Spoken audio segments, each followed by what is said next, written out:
Hello everyone, welcome, thanks for joining in.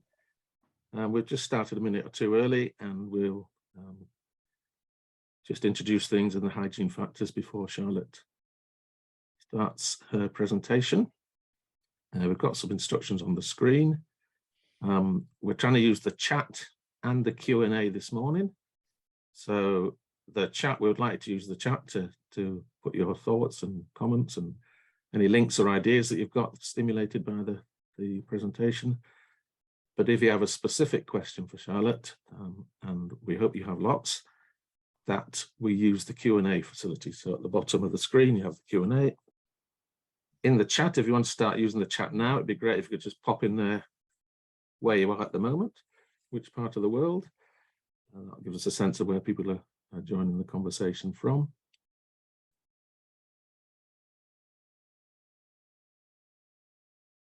Brilliant. Thanks so much, everyone. So, Charlotte, we've got a really good international audience here. So just a reminder, we're trying to use the formal Q&A we're going to use for actual questions that we're going to try and discuss with Charlotte this morning. Any comments that you've got, just put into the chat. And I guess a big thank you for Charlotte to start this off. We had some webinars in March earlier this year, and we did some basic polling, and there was a real great demand from SFIA practitioners to hear real life stories about what people are doing with SFIA and how they use it. And we asked for some help because we really want the stories to come from the community. And Charlotte was one of the very first to put her hand up and volunteer to do this for us.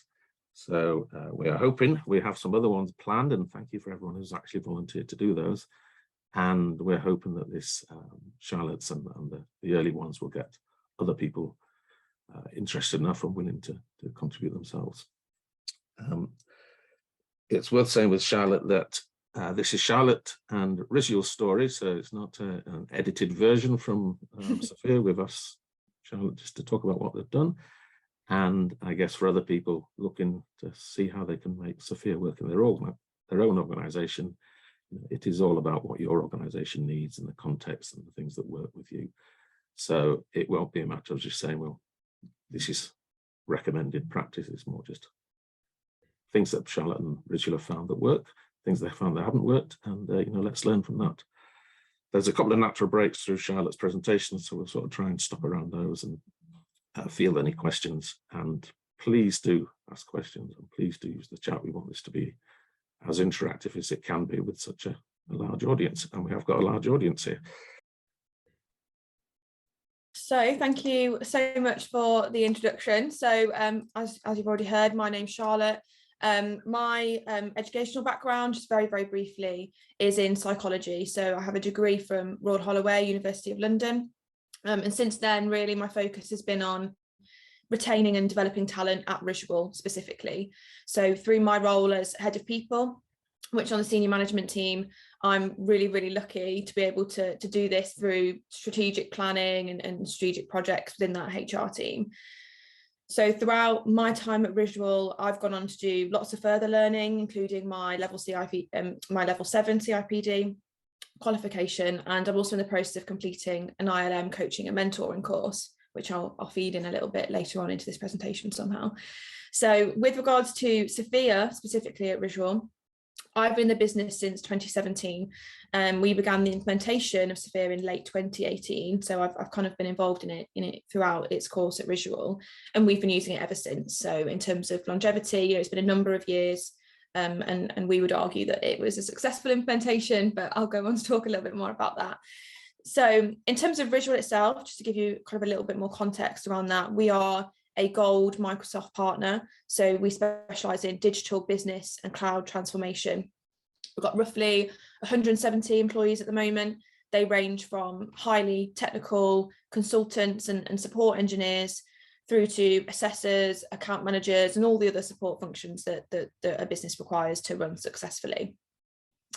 Our HR team specifically, so the people are the kind of gatekeepers of SFIA at Risual, are just myself. I've got one HR advisor, one HR assistant, and then we've got a recruitment function as well, with a recruitment administrator and a talent acquisition specialist joining us very soon.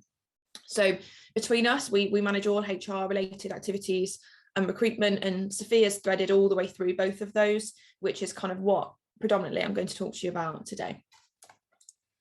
Okay, so I'll talk to you a little bit about what it looks like at the moment, and then I've got a bit more detail around some of the processes as well that SFIA is included within in the business. So the main few things I want to talk about with regards to making it stick.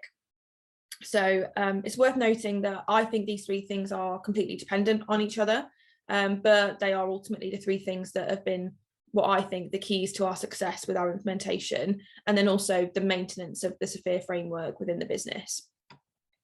So the first then is the fact that SFIA terminology has become a feature of our day-to-day language at Risual.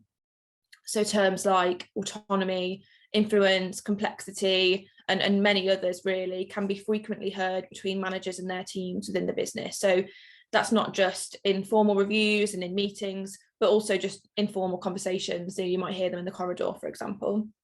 And one of the most common phrases that I hear, which is just one example, relates to learning and professional development. So the phrase is, and this comes directly from the framework, takes responsibility for driving own development. So hopefully most of you will already be aware that that's within the level 4 of the levels of responsibility. So Risual prides itself on having a learn it all culture. And what that means is that we strive to continually learn, grow and develop ourselves. So that's everyone within the business. And that small phrase within SFIA there lends itself perfectly to that culture. And actually it just reinforces the behaviours that we're already looking to see from our employees. Now, there's loads of other examples that I could pull out where the language of SFIA has permeated our culture and our ways of working.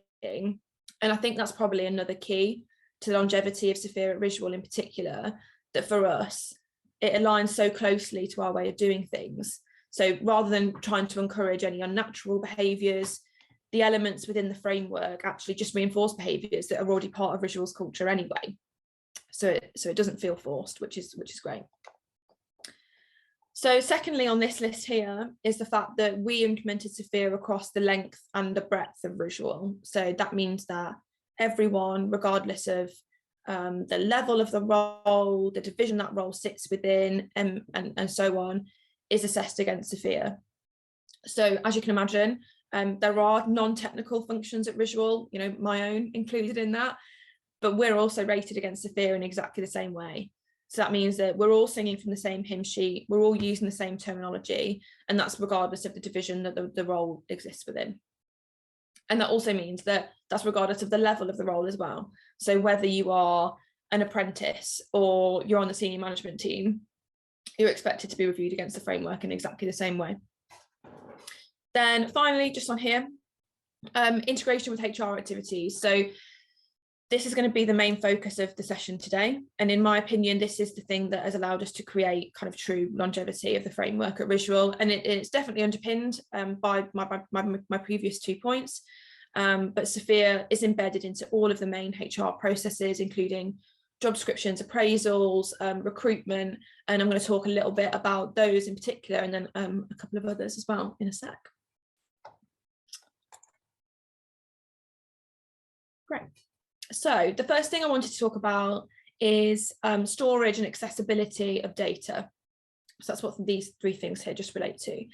And the key points here for us at Risual is that everyone is ultimately responsible for the maintenance of their own SFIA related data and development data more generally. And this is done via our HR system, and that's then represented through easily accessible dashboards.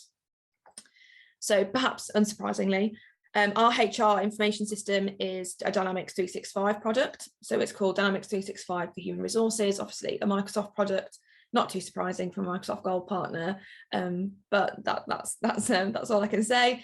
Whilst line managers do have an overarching view of their team's information within that system, it is ultimately an individual's responsibility to make sure that that data is kept up to date. that's then how that individual is represented back into business during other processes, through those dashboards and so on. So within that system, we do have SFIA skills and levels of responsibility. They are stored within Dynamics, and they can be depicted as either target or actual levels, which is really, really handy, along with a date when that level was last reviewed. So we expect at Risual that those levels are reviewed at least every 4 months. That kind of sits nicely within our review process. And any non-compliance is reported through our monthly business review to the exec board and the senior management team. So really through that process, we're ensuring that buy-in is received from that highest level of the business.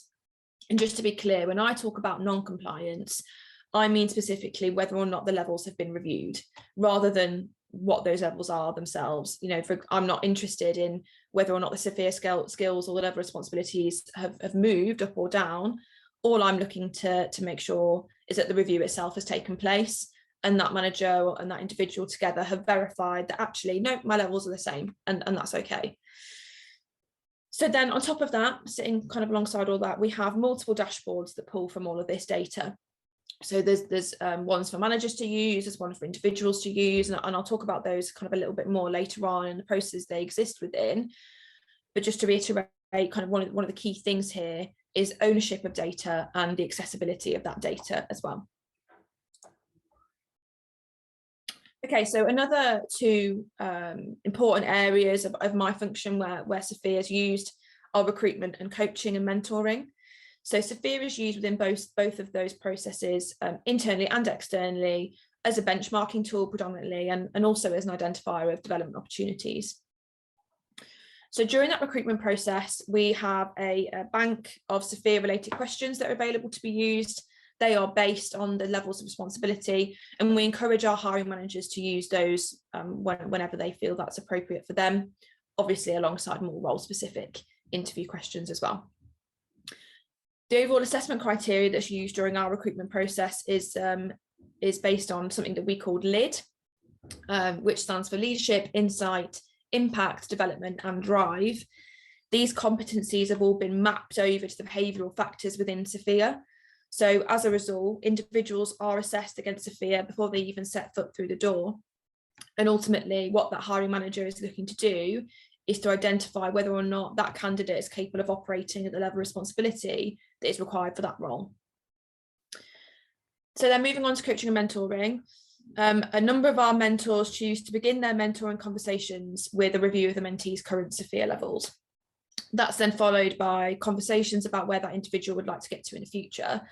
So that creates a really solid basis for that mentoring relationship, which is focused on filling those gaps and getting to where they want to be. Whether that's that could be to improve their current levels, or that could be to an advance in another area of specialism, as identified through the professional skills, for example. But we found that this provides our mentors with a really clear framework to begin that mentoring relationship. And the conversations then can naturally turn to questions around filling that gap. So, you know, what's next? How are you going to do that? When do you want to start doing that by? And so on, as you'd expect from a traditional coaching and mentoring relationship. Okay, so my final point in this section then. So what another thing that we've done at Risual is to build on some of the great work already undertaken by the SFIA Foundation, to make SFIA as accessible as possible for the individuals within our business, taking into consideration some of the challenges that that face our employees specifically, and some of the things that we've had to battle with throughout that implementation process. So over the years, we've created a number of templates for individuals within the business to use. And the aim there is, again, just to make that framework as accessible as we possibly can, because we appreciate that with the breadth of individuals and roles that we have within the organisation, it won't be possible to utilise a one-size-fits-all approach. So we always try to allow flexibility wherever we possibly can. And that's the same across any process or any policy that my team implement at Risual. It's always my priority as the head of people to ensure that everyone in the business can access that process equally. So whether you're a support engineer apprentice joining us straight from school or college, or a seasoned, highly technical enterprise architect who's worked for multiple organisations in the IT industry in the past. So the templates that we've created allow individuals to gather SFIA in multiple different ways. So one of them is evidencing kind of at a glance, or kind of building up through separate tabs on a spreadsheet. And I'll show you a couple of examples on the next slide and explain them a little bit further for you. So then in addition to that, the HR team also hold drop-in sessions once per month. So they are opportunities for employees across the business to ask any questions that they have on a one-to-one basis with a member of the HR team. They're often used to ask questions relating to SFIA, such as questioning the relevance of any evidence that they've gathered, perhaps scrutinising some of the terminology within the framework, or questioning kind of wider processes that SFIA sits within and kind of the how SFIA is used in those processes. And again, what we're doing there is making ourselves accessible as well. So we're not only making the framework accessible, but we're providing accessibility through the HR team to support individuals in the use of the framework and giving them as much support as we possibly can. Okay, so as promised, there are just two examples of a couple of our SFIA templates that we use. So you'll see what we focused on is that our approach to SFIA is centred on the levels of responsibility, which I gather from chatting to the guys over at the foundation that is different to the way that some other organisations use it. That's not to say that we don't place emphasis on the professional skills. That's not the case. But what we do find is that the majority of people within the organisation spend more time on the levels of responsibility first of all, and then move on to the professional skills afterwards. And I've got no doubt that we've definitely led the individuals into that by placing such an emphasis on the levels of responsibility. So the first of these templates there that you can see on the screen allows for individuals to focus on specific levels of responsibility separately. So we have each level in a separate tab. We naturally encourage everyone to work up from level 1 up to the level expected of their role and above if they wish to. And for each area to be evidenced, individuals state whether or not they have met, partially met, or not yet met that requirement. And any relevant evidence then goes into that far right-hand column there that you can see on the screen, along with any development plan that's required to evidence that particular area in the future as well.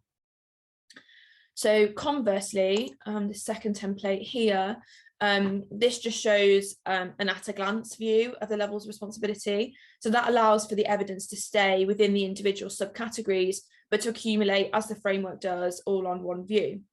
Now, a number of employees populate this directly with their SFIA evidence throughout the month, and then they review it with their manager during their development review, which I'll talk a little bit about that process and the specifics of that later. But I've also seen some really fancy colour coding going on here. So to show whether or not that area is met or not, there's some kind of really fancy stuff that I've seen from employees over the years. I'm going to move on to the processes now. I don't know if we have any questions that we want to ask so far. Hi, Charlotte. Yeah, I think if people are able to raise any questions, a couple to pick up on. You mentioned the lid, yeah, and I was scrubbing to write down what you said. So could you just go through what the acronym was? Yeah, so it's leadership, impact, insight, drive, and development. So it's LIID. We created that last year, I believe. That sits as part of our talent strategy. And the intention is that will be rolled out and used across the business a little bit more in the coming months and years. It's something that is kind of become really important during our recruitment process in terms of assessing candidates, for sure. Okay, thanks, Charlotte. And a quick question about how many employees have you got that are within the scope of risual? Yep, so we've got 170 employees at the moment, with around 15 active vacancies at any one time. So it's been a big period of growth for us in the last 12 months. Recruitment's been very, very busy, and it's not looking like that's slowing down particularly at the moment. So yeah, around 170 at the moment. Okay, 170, yeah. And a question from Leah. You mentioned the drop-in sessions, which sounded like a really, really good idea. So Leah was just asking whether you've got any common topics and questions that you could share that people frequently ask. Yeah, so I think a lot of people, we place really great emphasis on the terminology within SFIA and taking time and effort to, you know, understand the impact of every single word within the framework. Now, some people find that a lot easier than others. You know, naturally some people just don't enjoy that kind of process of like the specifics of the words. So a lot of people will come with a question about some evidence and say, like, I'm not sure if this evidence is this sentence within the framework. Can you help me unpick it and understand it a little bit? So that's a really common one. A lot of people also ask for support with example evidence. So, you know, they'll say, right, this is my role, this is what I do day to day. Can you give me an example of the sort of thing that would evidence this criteria? That's a really common one as well. I think sometimes people are looking for the answers, but they're definitely, you know, it's just that support. And I think sometimes once you give people a bit of help to begin with, and once they understand how that's done, they then kind of just run off on their own and continue that journey. The other, I'd say, common thing is around the logistics of kind of gathering the evidence, and you know, we don't say you must do it in this way, because we don't believe that that's the way of doing things at Risual, and people must be able to exercise their own autonomy over the way that they do things. But we obviously can help. We can help recommend ways. And just quickly, just give us a sense of that drop-in. I'm guessing it's a virtual drop-in. And yeah. So we've got lots of different communication channels like Yammer, and we've got a weekly newsletter, things like that. So we'll post out on those platforms and say, if you want to book in with us, just message one of the team or email one of the team, or comment on the post. We then just book in a Teams call individually with that person. Yeah, I mean, it used to be face-to-face, obviously pre-COVID, but not anymore. Yes. Okay. We've got a couple more questions. Do you want to take them now, or would you rather move on to the next section? I think maybe we should keep moving, aren't we? Because we want to make sure we get to the end, and then we've got these questions to come back to even when we have time. And for everyone who's asking the questions, there's brilliant stuff coming through. So we will, if we can't answer everything now, we'll try and find a way of getting Charlotte to feedback on these after the event. So I think back to you, Charlotte, and let's just keep an eye on the clock. It's 20:08 now. Yeah, wonderful. Okay. So I'm just going to go into a little bit more detail around some of those processes that I've already referred to. SFIA is obviously used in all of those, and I think you could argue also that it's actually pivotal to them as well. So the first one is role profiles, job descriptions. So SFIA is embedded into our job descriptions and our role profiles at Risual right at the start of each employment relationship, or even before the relationship begins. Our commitment to SFIA is reinforced with that SFIA level for the role being publicised on each advert. So whether that be on a website or on a job board, it's a really challenging recruitment market out there. You know, I probably don't need to tell anyone on this call the story. It's too many vacancies, not necessarily enough good quality candidates, just to summarise. But what we found is that SFIA has been used to set us apart during that recruitment process. So candidates now recognise it, they recognise it as a framework, and they recognise it as a development tool. So those candidates that pick up on it from those adverts, we then recognise as the ones that are likely to fit into our learn it all culture. And as I said, they're the ones that pick up on that from the advert. They ask questions during the interview relating to SFIA, and that becomes a really important part of the process for them. So then each job description within the business has more information on the expected level of responsibility for their role, and also for the professional skills associated with the role. Then just going one step further, in recent months, we've implemented a new all-company intranet. So that's called Work at Risual. And the intention behind this was to just create and increase that transparency across the business, across all the different roles. So the aim was to provide information on all the roles and also potential career paths for individuals across the business. So that obviously includes, you know, specific details about the people within those roles, what they do, but also the level of responsibility for each role, the professional skills for each role, and then with further detail specific to that role, example evidence, and kind of making that a little bit more specific to that role in particular. So as I said, the intention there is to provide absolute transparency and clarity on what is expected from individuals within any role across the business, but also just to encourage that career progression. So people can see the career progression opportunities in any role across the business. They can then review themselves against the skills for that role, and even the level of responsibility. They can identify any gaps and so on. So another benefit that we found from the use of SFIA and the kind of transparency in that framework is also the consistency across the business for us. So risual encourages and supports internal moves and transitions. We have them all the time. But we found that SFIA facilitates that through a common language that's used across the business with regards specifically to the levels of responsibility. So all individuals in the business know that any role transitions across the business, especially if they're into the same responsibility level, that they should therefore expect familiar responsibilities. They might have a different set of professional skills to learn and develop against naturally. And that's kind of where our thoughtful and challenging development plans would come in through that development review process. But that's just another great benefit that we've seen, and certainly with making sure that it's really transparent what all the different roles are expected to operate in terms of the levels of SFIA. Okay, so moving on to our review process and how our development data, as I call it, flows through that process.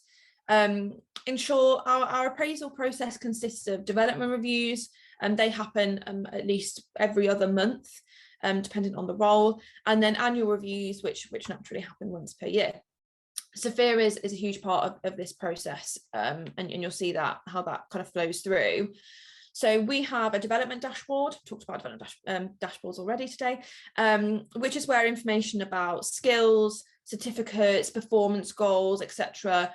Can be viewed. That's that development data that I've just referred to, and that comes directly out of our HR system that's stored within Dynamics that I referred to earlier. Individuals can naturally only see their own development dashboard, but managers can see anyone within their team. And we expect that this is the data that's referred to and updated during a development review. So it's a conversation between an individual and their manager at least once every other month, as I said, where progress to development plans, performance goals, and SFIA levels are all reviewed. So we expect, because we expect a lot to be covered during that meeting, that a self-review of SFIA is undertaken prior to that development review. That evidence is then assessed and scrutinised during that development review, and then subsequently the levels are agreed upon. So as I mentioned before, it's then the responsibility of the individual to update their employee records in Dynamics HR following any changes that are made during that development review. So that process, the development reviews throughout the year, then culminate in an annual review. There with the two founder directors of Risual. So they're still at the moment in every single annual review across the business, which is no mean feat. And this is a process that is currently being reviewed and relaunched to the business. So I'm not able to say too much, but as a minimum, during annual review, the directors will want to see a story of the year for that individual, including SFIA evidence gained, overall scores in the level of responsibility and the professional skills, followed by then their plans for the next 12 months. So during that future focus element of this review, any weaknesses, any opportunities to improve are also acknowledged, and the development plans for the next 12 months are created. As you can imagine, the salary review process also sits within this annual review. And whilst I'll reiterate that this process is in the middle of a significant upheaval at the moment, and the fact that SFIA does at the moment and will continue to play a significant role in that review process doesn't change. But in short, in order to be considered for salary increases, it is expected within this process and the new process as well, that an individual will be operating at the level of responsibility for their role in order to be considered for a salary increase. So it underpins the entire process, and in terms of the outcome for the individual, it underpins that side of it as well. So implementing SFIA into that annual review process was one of the first things that we did during that SFIA implementation right back in 2018. And that was a huge step to drive that behaviour consistently across the organisation. Every single person has an annual review. Therefore, it then becomes much more important to them to make sure that those levels are obviously being updated, and then the behaviour naturally flows from there. So just to show how that ties together into one process then, this is just one small part of our overall talent strategy, which kind of outlines our process for retaining and developing our employees wherever we possibly can. So just to kind of skirt around this. So in the bottom left there, during a development review, which I've already discussed, that evidence is gathered, assessed by the individual and their manager. During this process, a level of responsibility and skill levels for the professional skills are agreed. Moving around clockwise from there, those scores or ratings then entered into our HR system as skills. Then the process of evidence gathering begins again. So we have a performance journal within Dynamics HR as well, which is the perfect place to store this information if the spreadsheet templates don't work for you, but it can go directly into Dynamics, which is awesome. And then finally, any opportunities to improve are entered as performance goals, and the process starts all over again. So it's very much a cycle of continuous improvement. Any course corrections can be identified throughout the year, and then obviously that all culminates in that annual review process once every 12 months. Okay, I've got just a couple of slides left, kind of looking into the future then, and what our future plans are with the framework. So we've done a lot of really great work already at Risual to make SFIA stick, and I think that's demonstrated by the fact that we're still using the framework within the business, but we've still got a way to go. There are still some things that we'd like to improve on. So our next steps are to just continue to refine those processes and build on them to continue to support not only our organisation objectives, but obviously our employees on a personal level as well, making sure that they can get the most out of the framework. I've mentioned obviously some of the changes to our annual review process. This move will take us towards something much more performance-based, and then that will feed directly into our talent and succession planning activities. And we anticipate that SFIA will continue to play a really significant role in that, not only because it's such a pivotal part of that appraisal process, but then also in terms of moving forward, creating development plans, and in terms of career progression as well, which then leads me on to the second thing on here. So I've mentioned career pathways, some of the work we've done already to try and make those a little bit clearer at Risual, but there's still more to be done here as well. Our HR system has an inbuilt skills gap analysis function where skill levels for roles can be mapped against the skill levels of individuals. It's something that is there. We don't currently use it too much at the moment. So I'm hopeful that we can build that into our processes as well. And we can also see that by leveraging SFIA, we already provide kind of really clear, attainable targets for individuals to achieve. So we want to make sure that they're now starting to be linked to very clearly to furthering their own career or making a move into a different area of the business as well. This is going to be underpinned by an internal coaching strategy, and I anticipate that SFIA will play a really important role in that as well. Okay, so just to reiterate, I guess, what I believe have been the keys to success with regards to SFIA at Risual, they are making the framework a feature of our day-to-day language, embedding it as part of our culture, and part of that is by being entirely unselective in its implementation, and then reinforcing this by integrating the framework with as many key HR activities and processes as possible. So hopefully that's just a very, very quick overview of what SFIA looks like at Risual, a little insight into life at Risual more generally. If anyone obviously has any questions, there's more time now, we can take those. But if you prefer to reach out and discuss anything I've touched on today, please do so. I'll put my LinkedIn and my email address on there. So I'd be more than happy to chat to anyone. Thank you. Thank you, Charlotte. Be prepared for a few emails, I think. Okay. And give you some. You were right about how long you take to get through the slides, so that's really good planning. So everyone, what I thought we'd do, we've got some questions coming through. It's people putting questions in chat. It's slightly easier for us if you put them in the Q&A because we can sort of track them, but we will try and answer those in the chat as well. And we have got a number of questions. So what I thought we'd do first of all, Charlotte, there's some that are quite closed questions, as in how many and how many, more things that are easy to answer offline. So we'll try and make the most of you while you're here with some of the more open-ended questions. So let's start with one. You mentioned that you work SFIA across the business. So there's a couple of people interested in how you make that work across some of the non-technical roles. Yeah. I guess it might help just to list some of those roles that we might think about as being non-technical. Yeah. So thinking about our non-technical functions specifically, in my division, the HR team, the finance team, our quality and compliance team, just for example, they're all assessed against SFIA in exactly the same way. We find that the level of responsibility are move over really seamlessly, and there's no issues there.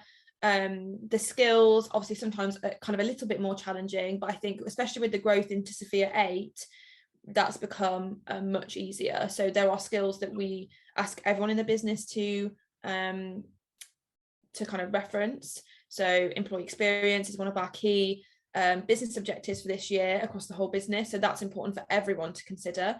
There's also obviously quality related ones that are really important for our quality team, and they provide training on those. And the customer client experience as well. All of those things are relevant to everyone across the business. So we've never really had any issues with finding enough skills for even our non-technical roles. Yes, that was one of the fascinating things when you first told us your story, that's how you used it. And I guess there's opportunities within the SFIA framework to add new skills. But I think what you've done at risual is to say, well, we like the levels of responsibility, and we want to make sure that we make the most of that, and therefore let that not be a barrier to supporting colleagues in technical roles. Okay, thank you for that. So let's just look at the other questions here. So a question from Nikki here is, has risual modified the SFIA in any way? So have you changed wording within each item to fit the business language, or have you been able to use it as it is? So we actually haven't modified it at all in the way that we use it. That might happen in pockets of the business that I'm not aware of, but as far as I'm aware, we don't do that. The only thing we potentially would do is if there's a professional skill that doesn't have the kind of level that we're looking at for a role, we might start to look at something there, but generally, no, we don't modify it. Okay.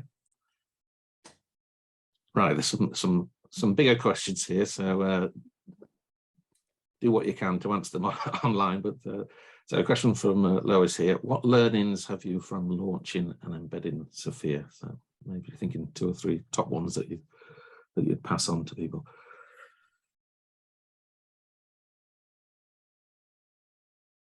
I think the main thing is creating something to reinforce the behaviour. So if you can make sure that it is linked through something or a process that has a lot of touch points with the majority, or if not all, of your employees, then you are much more likely to get people invested in the process and in the framework.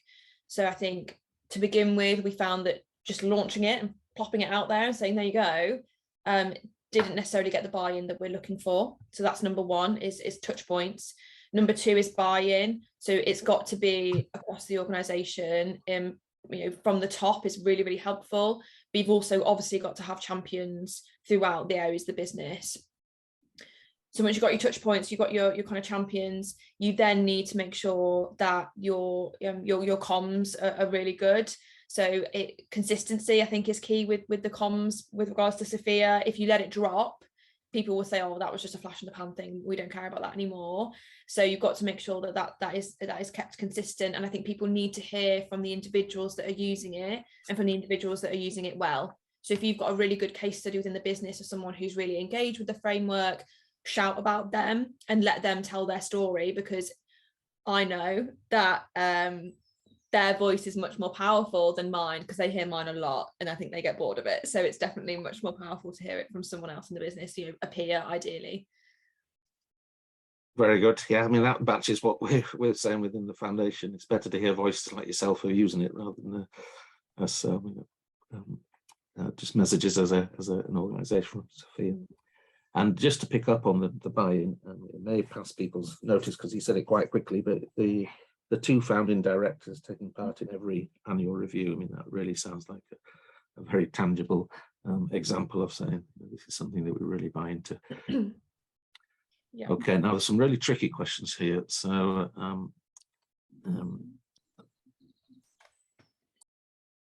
so let's hear. So Jane asking that you are from what you've been describing, assessing the generic attributes, the levels of responsibility, is a separate activity from assessing the skill levels. So I think that's what you said, Charlotte. So Jane was really saying they want to try and do it more integrated as part of their approach to skills assessment. So she just wondered what your thoughts on doing it like that.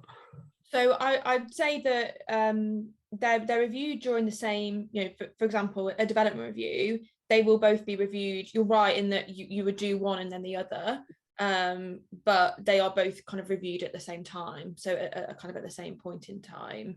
I actually find that that's a very long process. So I've personally, with my team and my development reviews, I will cover normally level of responsibility 1 month, and then maybe we do the professional skills the next month, because I find that it's too much, and there's other things that we want to talk about. I want to talk about their career progression and what training are they doing and all that kind of stuff. So I actually find that keeping them separate helps me, only in terms of kind of managing the time that I've got with those individuals and making the most of it. Okay.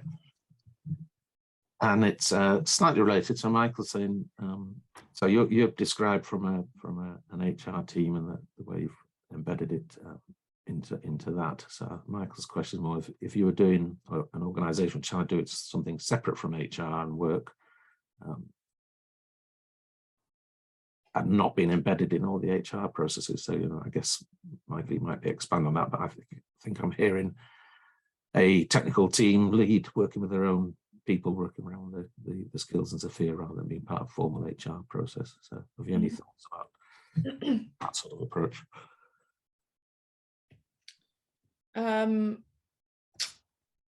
Not necessarily my area, but I think that the principles of that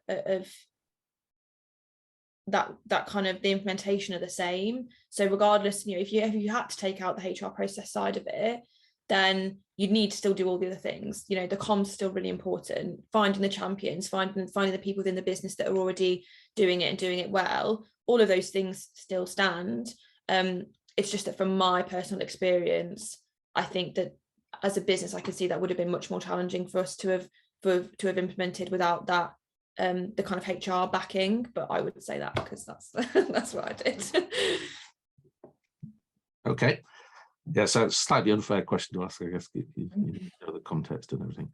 And again, a question you may not feel able to answer, but we'll give you a go. So Dave asking, how challenging do you think it would be to implement this across a department of 400 staff in an organisation of a total size of 6,000, so 400 in the IT and 6,000 across the whole organisation? I think I don't think the scale should be an issue.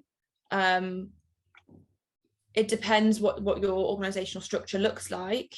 I would be concerned. My only concern is, and this happens at risual sometimes, if a manager has a lot of direct reports and they're responsible for doing the SFIA reviews as they are in our organization, that they can take up such a lot of time. So I would really consider how you're implementing that and what you're asking people to do and who is responsible for what during that process. It might be that you put the onus much more on the employees themselves, which I think is absolutely fine. And we do that to some extent. It's more of a verification process than an evidence gathering process, the way that we do it. But I would really question, what are you asking your managers to do? Do they have the time and the capacity to dedicate to it to make it happen properly? Because if they don't, and you try and launch it, and then actually they're like, well, it's just one more thing you're asking me to do and I don't have time, then it's probably going to fall by the wayside. But if you make sure that people have the dedicated resource and time and that it's structured in the right way to enable that, I don't see the kind of scalability of it being a problem at all. Okay, and there was a related question, I can't find it now, it popped up from John, about how much time do you allow for managers to do the, I guess it's not SFIA work from your side, it's managing that cycle with their team members. Yeah, so we would expect for a development review, for example, where that is kind of the evidence is assessed as part of that process. They are at least an hour, so an hour and a half, something like that. And again, that's either once per month or maybe every other, depending on the role and kind of what that looks like. in terms of development time, that's something that's it's really hard for me to describe, because it's so natural at Risual for people to have that time to develop themselves. You know, we don't necessarily allocate that, but it happens, and it happens throughout the business. Our consultants, for example, have personal growth days where they're studying for exams, or you know, they're working on their SFIA evidence, etc., or planning for their annual review. So those things do happen. I wouldn't be able to say like an actual time, but it's quite normal in life at Risual. Okay, so I think that was a good example of fitting the context and the culture and expectations of an organisation that some other organisations may need some more formal specification of time. A couple of questions about SFIA 8. So Steve and Ellen. So Steve, eagle-eyed, spotted that the screenshots were referring to SFIA 7. So just asking whether you've got plans to. Yeah. So they're actually just old screenshots. So that, because it was that slide was taken from a presentation that I've done before. But our intranet that I talked about, that's linked to a HR specific intranet as well, called the People Portal. That's where all our SFIA resources are kept. Predominantly, we push people towards the SFIA website, because that's where, you know, a lot of the great stuff is. But then it's kind of supplemented by things that we create, and they're all SFIA 8 now, all of those templates. Ellen has asked this may not be an easy one for you to answer, but I'm very interested, Ellen, in this. So Ellen's saying that some of their product teams have been concerned there might be bits missing from SFIA 8. So have you found anything that you've not been able to find in SFIA 8 that you wanted to find? I haven't personally, but obviously I'm not necessarily in the kind of technical detail of all the professional skills. It's something that we encourage people to do, and whenever there's the opportunity to get involved in any changes to SFIA, we always post about it. We always push it out to our Risual community and say, does anyone want to get involved? I haven't had anyone take me up on that yet. So I haven't had anyone come to me and say, we've got all of these things missing. So either they haven't had the opportunity to kind of to work those things out yet, or maybe for them they don't believe there to be an issue. I'm not too sure. Okay, but Ellen would be very interested to hear some of that. It'd be useful. We have started the SFIA 9 consultation cycle, so we could like to discuss some of those. Great. Right. Andy, and if you think I'm missing anything, please do chip in. So, a question from Nikki here. Has the HR team or the staff completed any of the SFIA training? Good question. Yeah, so I have. I'm a SFIA practitioner. The HR advisor within the team is currently, I think she's booked onto the training, so that's happening imminently, and then she will be doing the same. So yeah, then we will have 2 kind of accredited individuals within a team of 3, just within the HR team. Okay, and a similar one from Carol. Mentioned champions. I guess the question whether there's any training available for them, or did you give them, you know, extra support to get them feeling able to act as champions in SFIA? Yeah. Another good question. So we, as I said, there's all the kind of resources that are made available to everyone. The other thing that we do is something called a summit. So we have 2 summits a year. That's when everyone gets together, normally at our head office in Staffordshire, and we run at least on one of those events a knowledge sharing conference style event. So you will, if anyone ever gets to attend them, you will hear me talking about SFIA at that event. So I almost always, that's why I've got slides already, you know, I run SFIA sessions at those events. So naturally it's the champions that come to those, because there's multiple sessions running at any one time. People can choose where they go. It's the champions that will come to those. It's the people that want to know more. You know, they're either a bit unsure and they want some more information. But generally, it's the people that are already really good at it, isn't it? You know, they're the ones that will come to that session. So that's predominantly where that training has come from, I would suggest. Okay, thanks, Charlotte. Andy, were you? Yeah, there's a question in the chat that is of interest to me. It's kind of nitty-gritty SFIA question, but what the do you link the level of responsibility with the skill levels? So is there any attempt to keep some correlation between the level of responsibility that somebody's assessing against and the skill level descriptions that they might do? Or could you have a wide range of skill levels for a particular one? Yeah. So we broadly do. So if somebody is looking for kind of like more of a broad brush approach, we would say aim for the same level of skill as your level of responsibility.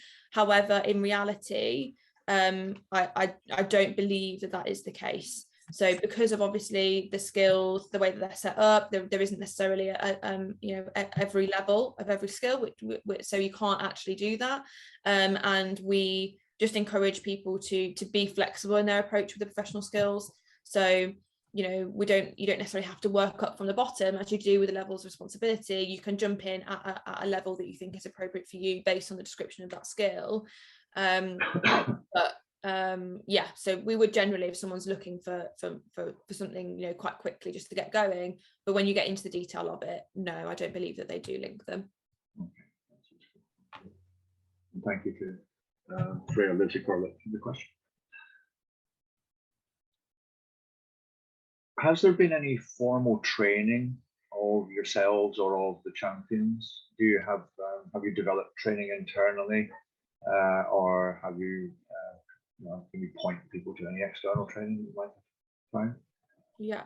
So I don't. Pete might need to help me because I can't remember what it's called, but there is the formal SFIA training that I've been on, and that the individual in my team is going to be on as well.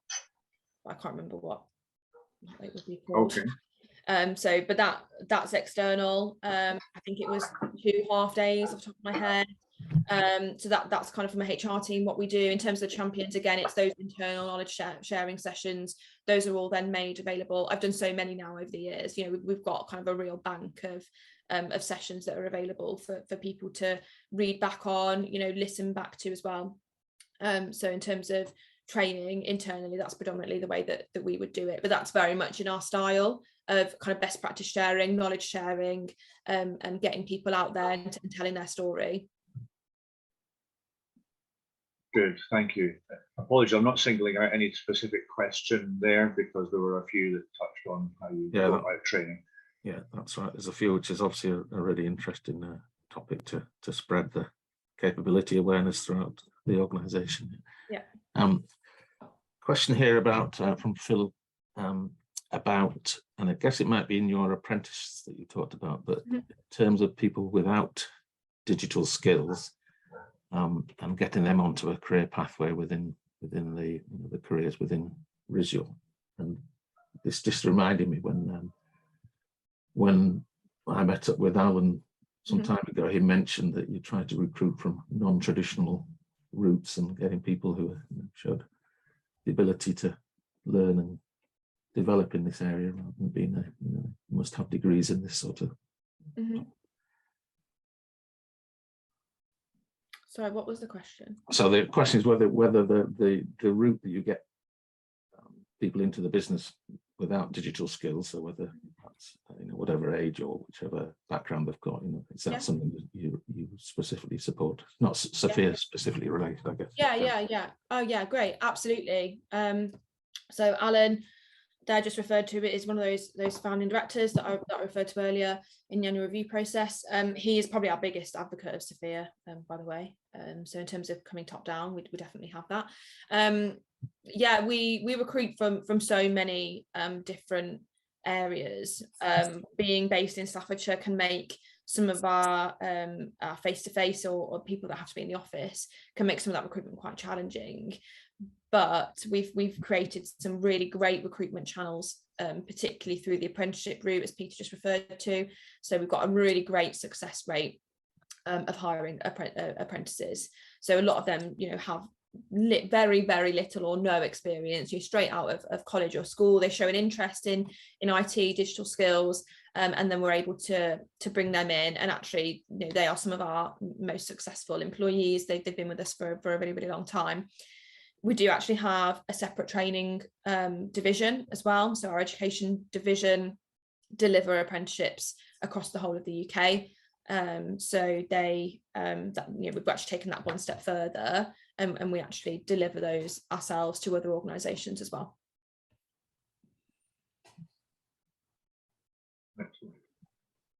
Okay, one question just catches my eye. Sorry, Peter. Go ahead.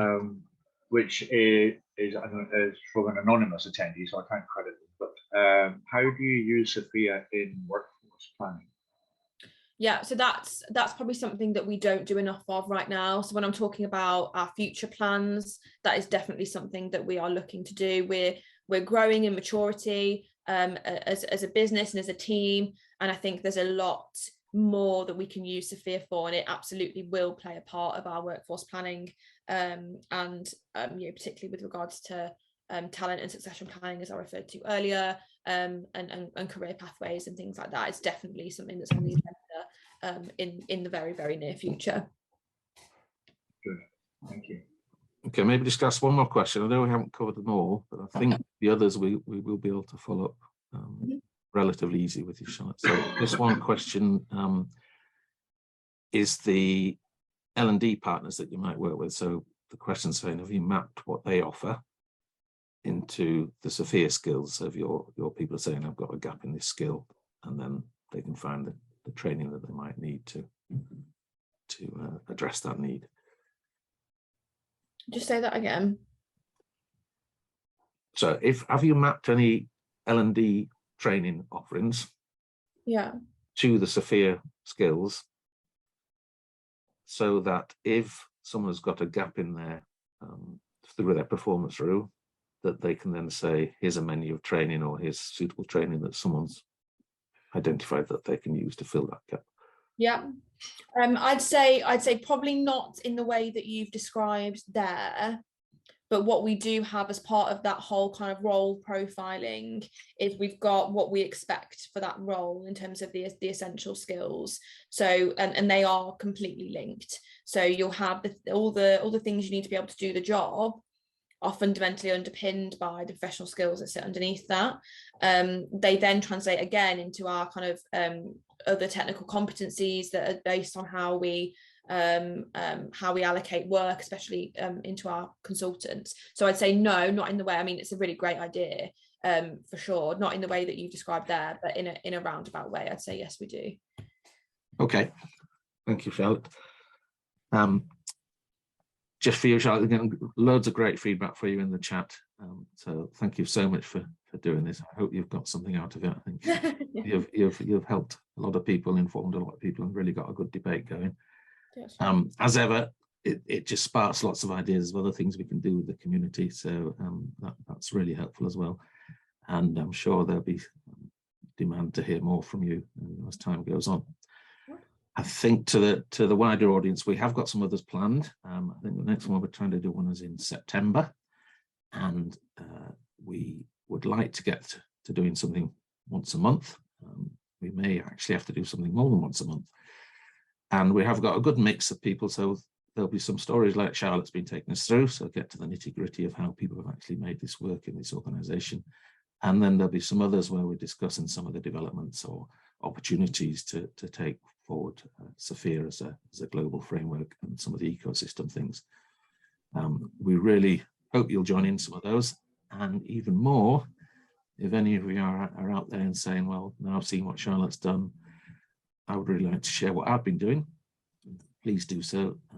As I say, we're not looking for anything that looks perfect or is bulletproof. This is just a way to share things. I think, as you've seen from the questions we're getting, it really helps the community. So you'll be doing a big favour to lots and lots of people across the world. Okay, I think, Charlotte, is there anything else you want to say before we close the session down? No, just thank you for having me. We've got another one this evening, everyone, so come again. Making the most of Charlotte, yes. So Ian, I guess it's over to you to close down the yes, thank you very much, and an incredible thank you to Charlotte for this. I have not been on a webinar that has such an engaged audience as this, in terms of good questions that we haven't been able to answer all of them because of the sheer quantity, and also good comments in the chat. And some of the questions are obviously directly follow-ups to Charlotte, and some probably for the foundation. But a really big thank you for kicking this off, and we're going to be doing it again this evening, and we look forward to future events. It's been very enlightening, and it's always better to hear stories of SFIA from people who are using SFIA rather than from the foundation itself.